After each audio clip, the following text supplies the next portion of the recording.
Halo teman-teman semuanya, kembali lagi di channel gue Geraldo Bahanayudanto yang biasa dipanggil Ral. Kali ini gue akan membahas mengenai experience gue mengendarai Vespa Primavera 3V tahun 2014. Yang gue kasih nama untuk motor ini adalah Vebo, karena sesuai dengan nama gue biasa dipanggil Bugi juga dari eyang gue. Terus gue kasih nama jadinya ya Vebo, Vespa Bugi. Nah, gue beli second di salah satu showroom di tahun 2018 dengan kilometer waktu itu masih rendah banget, 13.000. Jadi 2014 ke 2018 kan udah 4 tahun tuh. Terus owner sebelumnya pemakaiannya hanya 13.000. Jadi ya cukup rendah lah. Dengan kondisi motor ini yang full orisinil teman-teman semuanya. Jadi waktu itu gue belum paham banget mengenai Vespa. Yang penting saat gue test drive nih, Vespa ini masih enak, nggak goyang ya kan, terus nggak ada bunyi berisik, terus remnya masih aman semuanya, pokoknya masih berfungsi dengan normal lah, untuk kelistrikan juga normal, jadi masih full original. Jadi waktu itu gue belum paham banget mengenai seluk beluk secara dalam mengenai Vespa lah. Nah, akhirnya gue beli karena kondisinya masih sangat amat oke banget, worth it banget dengan harga 23 juta waktu itu untuk 3V. Nah, saat gue beli terus gue bawa pulang, itu bener-bener wah, senang banget. Terus kayak kita punya kepercayaan diri tuh semakin meningkat juga. Terus riding positionnya itu nyaman banget buat gue. Jadi ya worth it lah.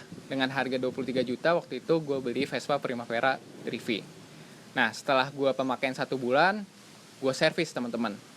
Gue servis karena sekalian gue mau ngecek nih teman-teman, ada trouble apa di motor ini atau tidak.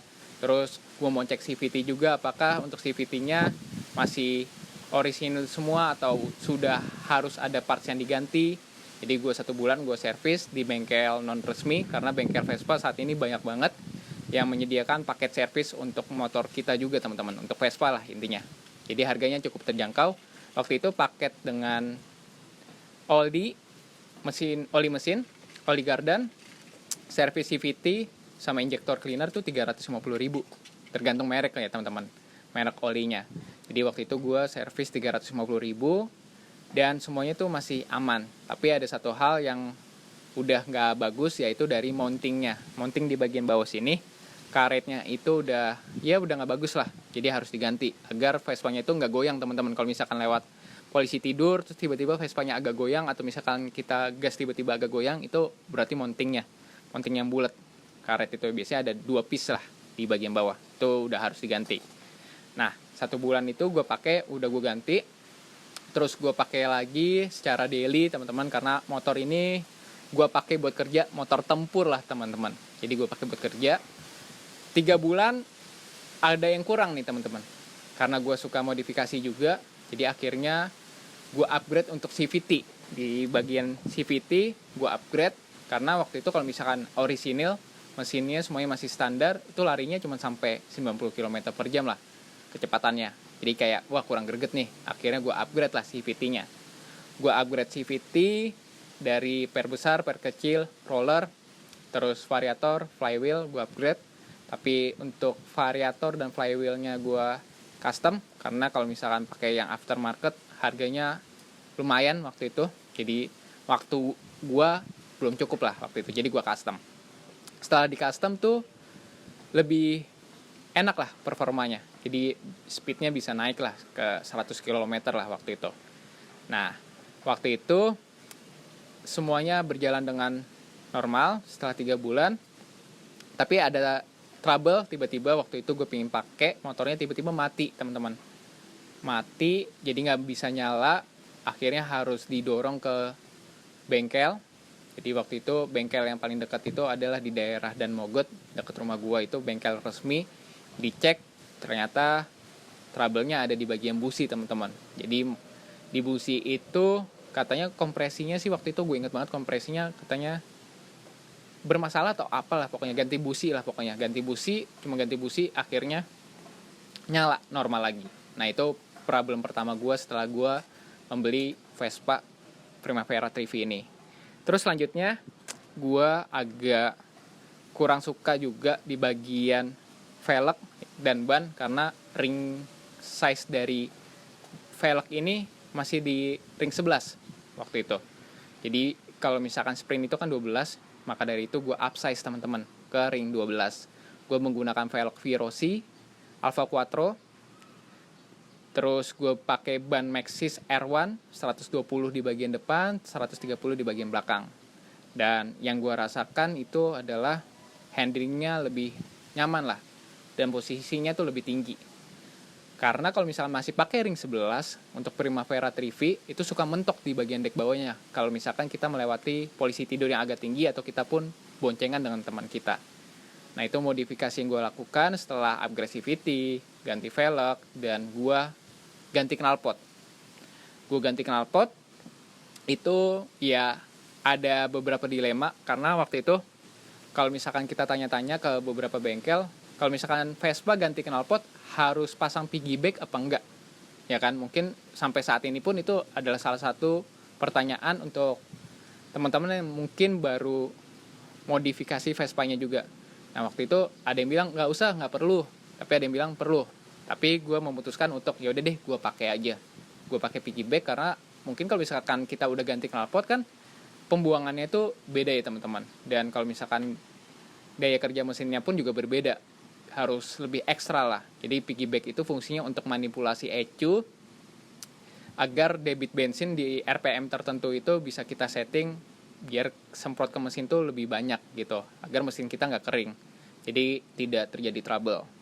Nah, itu modifikasi yang gue lakukan di tahun pertama ya. Jadi dari tahun 2018 sampai 2019 itu gue melakukan modifikasi tersebut. Masuk di tahun 2020 itu gue ganti knalpot lagi, karena sebelumnya gue pakai knalpot custom. Gue ganti ke salah satu knalpot aftermarket itu bermerek Kawahara.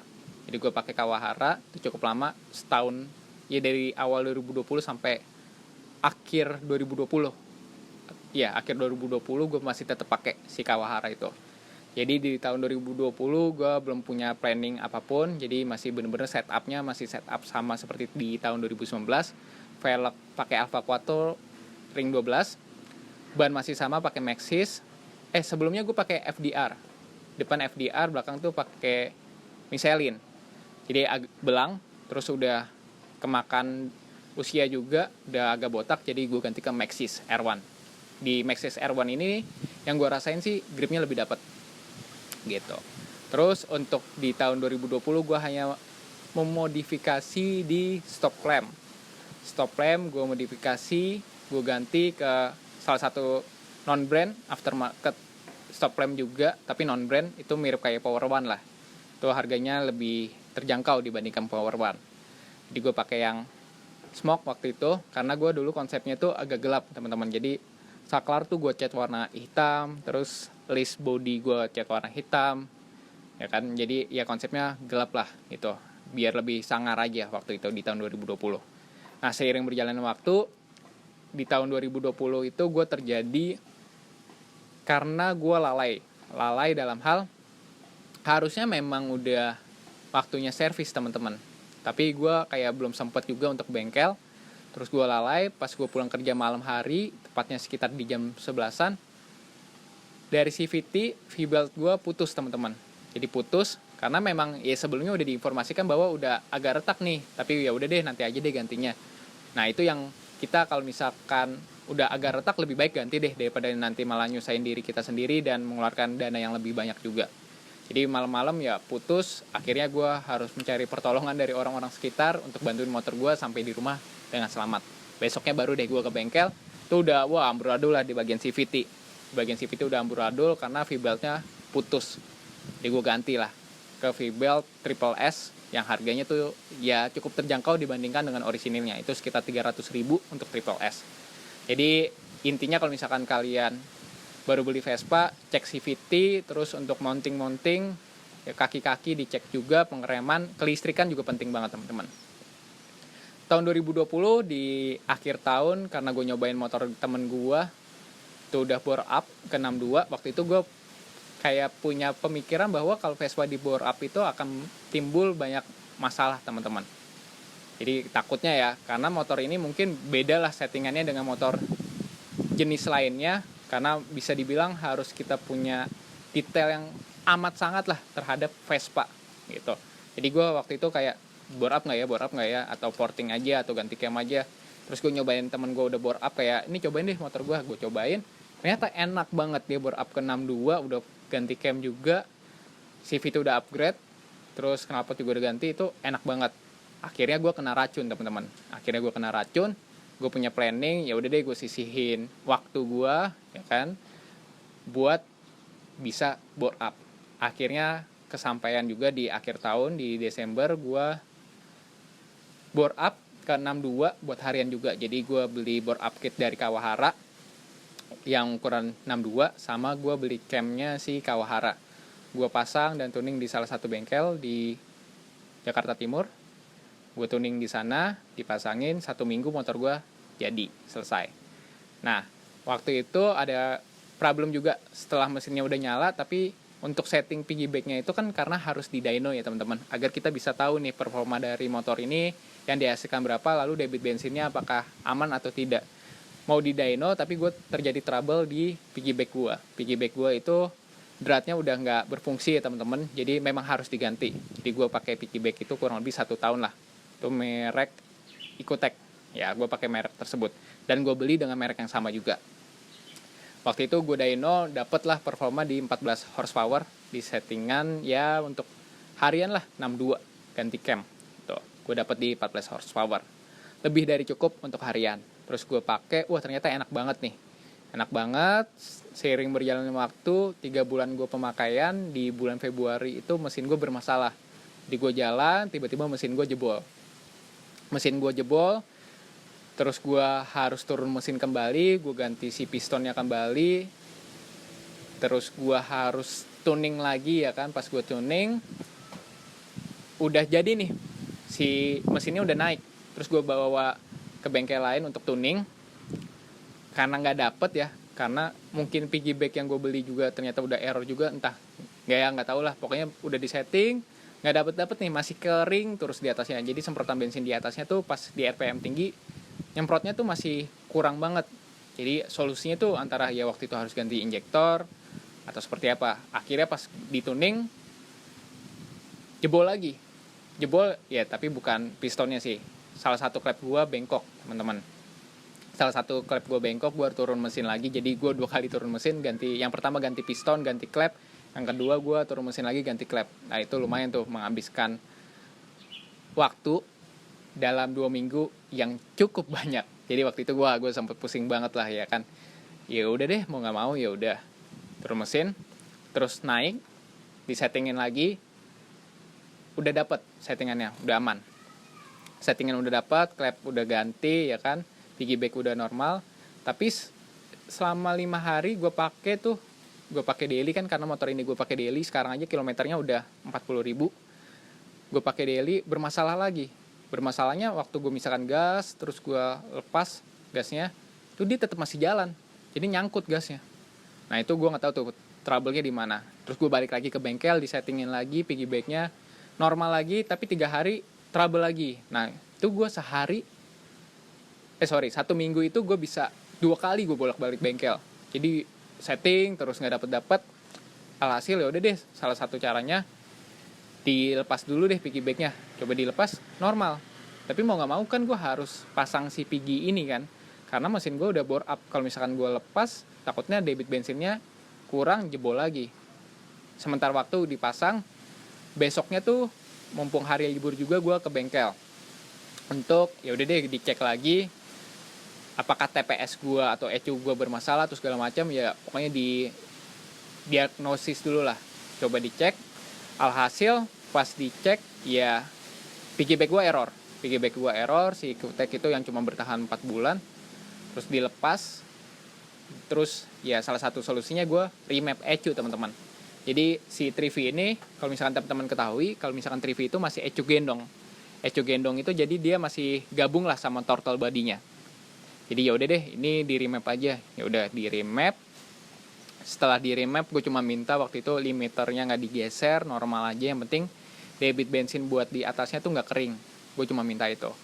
Akhirnya di setting, terus sama gue di dyno ulang lagi, tuh gue dapet di 16 horsepower. Nah, itu gue pakai udah normal. udah normal, gasnya nggak suka nyangkut lagi dan segala macamnya. Dan mungkin waktu itu gue pakai juga setelah gue setting si ECU ini, gue remap. Vespa itu harus hati-hati teman-teman. Kalau misalkan kalian nyuci tuh di bagian dalamnya jangan disemprot deh. Karena di bagian dalamnya itu kan banyak perkabelan ya, takutnya bisa konslet atau segala macam, itu harus hati-hati. Lebih baik ya kalian kuas-kuasin aja atau kalian kasih lap basah aja. Gitu, harus hati-hati lah pokoknya. Atau kalau misalkan nyuci ditutup kantong plastik aja biar nggak kena air terlalu banyak. Karena gue pernah terjadi waktu itu ya, setelah setting ECU terus dicuci, mungkin gue nggak tahu juga ya nyucinya seperti apa, apakah disemprotnya terlalu kenceng, pas gue jalan tuh agak berebet di atasnya. Nah itu bermasalah. Cuman habis itu gue sampai rumah, besok pagi gue nyalain itu normal lagi. Jadi harus hati-hati di situ sih. Nah setelah itu gue repaint teman-teman. Gue repaint karena ada beberapa di body gue itu ada yang penyok. Jadi gue penyok di bagian kiri karena di tahun 2019 itu gue pernah ditabrak sama mobil. Jadi motor gue diem seperti ini, mobil mundur terus jatuh. Jadi tepung kirinya tuh penyok.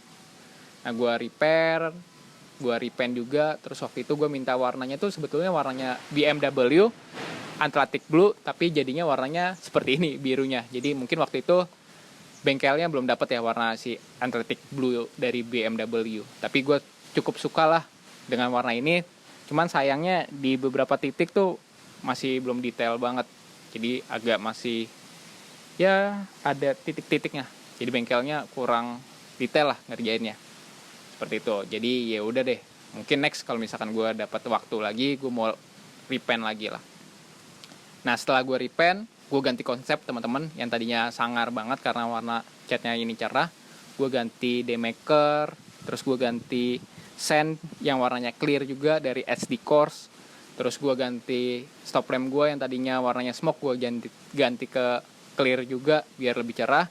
Terus saklar waktu itu gue sempat error juga. Gue error. Terus ya udah deh, gue nyari saklar yang second, gue dapat dengan harga 700.000 kiri kanan. Warnanya warna silver, warna bawaan dari Vespa Primavera atau Sprint juga. Terus list body yang tadinya warna hitam gue kerok. Terus gue poles ulang jadinya chrome juga. Jadi gue sekarang mainnya udah main chrome semuanya. Seperti itu.